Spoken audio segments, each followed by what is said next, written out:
दादा जिसने अपने पोते के लिए मेहनत कर रहा है कि अपने पोते को मदरसे छोड़ के आता है, मदरसे लेकर आता है और उसकी तालीम और तरबियत की कोशिश कर रहा है, लेकिन उस बच्चे का बाप पड़ा सोया रहता है और उसको कोई परवाह नहीं बच्चा आलम बने या ना बने, वो बच्चा अपने बाप के लिए भी सदका जारिया नहीं बनेगा, वो अपने दादा के लिए सदका जारिया बनेगा। यानी जिसने बेशक पैदा कर लिया लेकिन उसने कभी चाहा ही नहीं कि मेरा बच्चा दीनदार बन जाए, मेरा बच्चा आलम दीन बन जाए, मेरा बच्चा कुरान पढ़ने वाला पढ़ाने वाला बन जाए।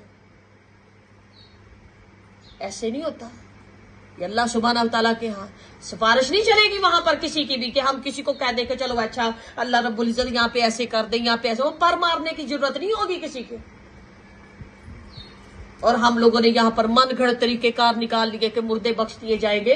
प्यारे रसूल सल्लल्लाहु अलैहि वसल्लम ने फरमाया, बंदा हर नमाज के बाद आयतुल कुर्सी की तिलावत करने वाला हो, उसके और जन्नत के दरमियान सिर्फ मौत का फर्क है। एक बंदा जिसने सारी जिंदगी नमाज पढ़ी नहीं, जिसने सारी जिंदगी अशहदु अल्ला इलाहा इल्लल्लाहु वहदहु ला शरीका अशहदु अन्ना मुहम्मदन अब्दुहु व रसूलुहु का ही नहीं, जिसने सारी जिंदगी आयतुल कुर्सी पढ़ी नहीं, उसके बारे में हम बड़े बड़े प्रोग्राम करवा रहे हैं कि वो बख्श दिया जाए, या फिर हम मदरसे के बच्चों को मुख्तिस कर देते कि रोजाना 10 बच्चे जाकर कब्रिस्तान में उसकी कब्र पर तिलावत करेंगे। ऐसे कैसे होगा? ऐसे मुर्दे नहीं बख्शे जाते हैं।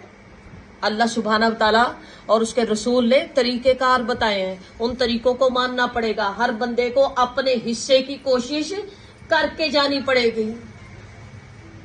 वो अल्लाह की अदालत होगी, वो दुनिया के मुंसिफों की अदालत थोड़ी ना होगी कि मुंसिफ को पैसे दे लिए और मुंसिफ को पैसे दे लिए और बयान बदलवा लिए, या मुंसिफ को पैसे दे लिए और फैसला बदलवा लिया।